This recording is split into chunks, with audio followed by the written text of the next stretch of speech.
हामी पनि 100 जना मर्न तयार छौं सरकार ढल्नु पर्यो नि त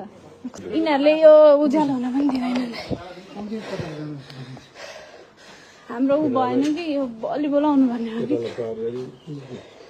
हैन हामी उ सक्दै सकेन हामी भित्र थिएनौं बाहिर थिए बाहिर साइडमा हुँदाखेरि उनीहरु गेटमा थिए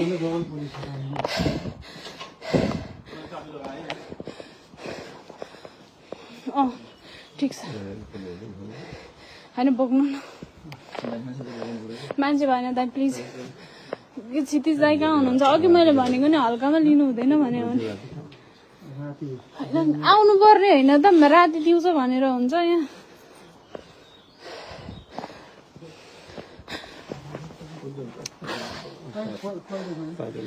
को हुनुहुन्छ प्रमुख एकचोटि को उहाँ हो एकचोटि हामी मान्यज्यूसँग भेट्नु जानु त हजुर एकछिन है अरू कोही पनि नजानु होला प्लिज केही हुन्न कि प्लिज तपाईँहरू यही बस्दिनु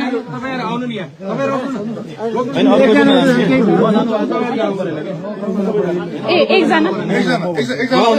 तपाईँ हो आउनु आउनु उहाँ अरू होइन हैन यसो बन्द गर्दिनु ढोका बन्द गर्दिनु किन हो र उहाँले दुईजना उहाँले एकजना भने छ त तपाईँ किन एकजना भने आएन भने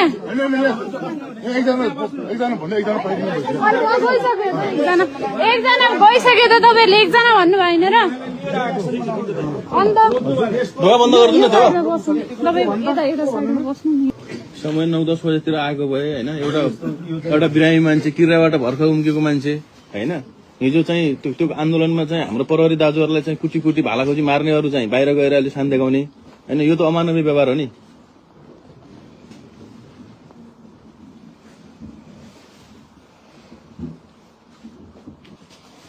विधिको शासन यस्तो हुन्छ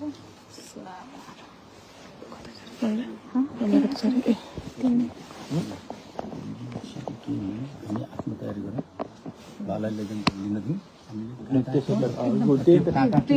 त्यसपछि कोकोलाई हामी अर्को कुरा छ सल्लाह गरौँला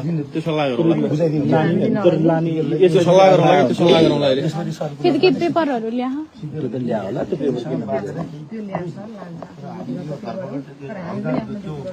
हैन उहाँहरुले लिने भए पनि 9-10 बजे आउने एउटा सिस्टमेटिक हुन्छ नि एउटा विधिको शासन हुन्छ एउटा बिरामी मान्छे हैन भर्खर किराबाट निस्केको मान्छे अहिले बिहान 6 बजे हैन भाले बास्ने टाइममा विधिको शासन चल्ने भए यिनीहरूले यस्तो गर्ने अगाडि बढौँ